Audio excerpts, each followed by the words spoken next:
Hello, this is Ron Diamond, and by the way, if you're not in the now, you're in the nothing.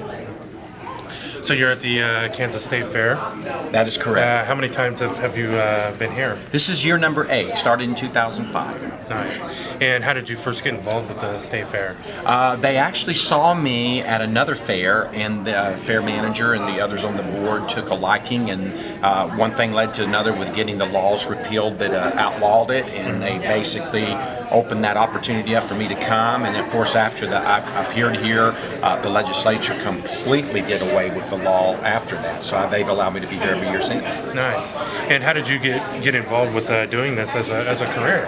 Actually, I was trained as a choreographer for the Disney company, and I was with Disney for about 10 years, and I was severely injured on a movie set.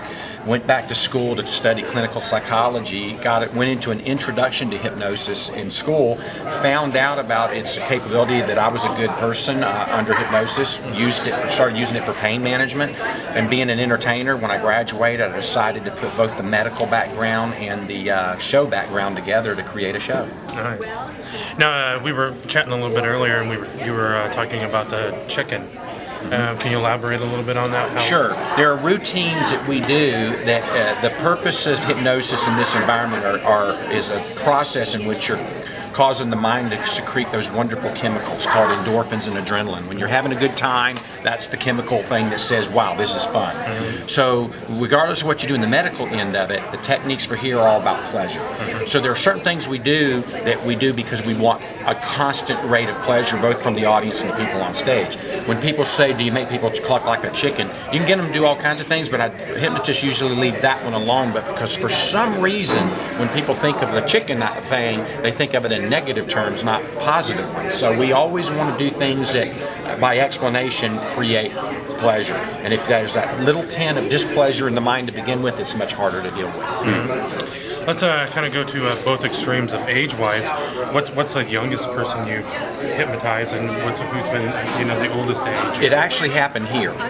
There's two things I deal with in the show. I generally don't allow anyone under the age of 15 on stage, and the reason is because they're at that age when the parents may not be here, that I don't want parents upset because their child was in something they knew nothing about. Mm-hmm. So 15, they're usually old enough to make that decision. There's no age limit. I always joke that as long as they're not over the age of 99, they're welcome, because it's harder to get them up and down the steps. So it's a little joke there. But the youngest actually happened right here 3 years ago. I had a parents that had a 2-year-old that went under hypnosis in the audience. I thought the child had actually just went to sleep, but no, the kid, I was giving the child suggestions all through the show, and he was carrying them out right in the audience. So it was amazing. Wow. That's very unusual. Mm-hmm. Now, how many fairs do you do a year?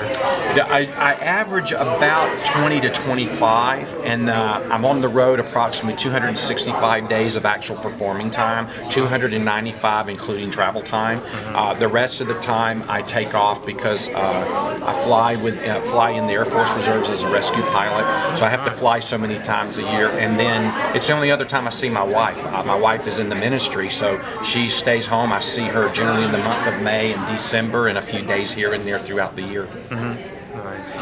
Now, what's your schedule look like here at the fair? You got a pretty full schedule? All my shows are generally evening shows. Every single day of the fair, you can count it as being a 5 o'clock and a 7:30. But on the busiest days of the fair, like starting tomorrow and Sunday, and then next Friday and Saturday, mm-hmm. I'll generally do an earlier program at like 1 or noon mm-hmm. time. That show, for lack of a better, and based on experience, is generally what I call my audience participation show, mm-hmm. where it's too few people that early to have a full-scale hypnosis show.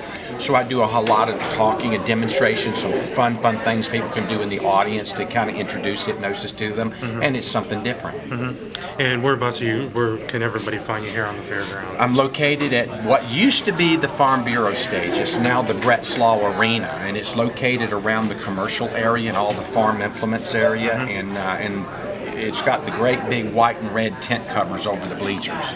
Nice. All right. Well, I think that covered just about everything. I want to thank you for your time. Thank you. I'm looking forward to being with the Kansas State Fair. Absolutely. Have a great day.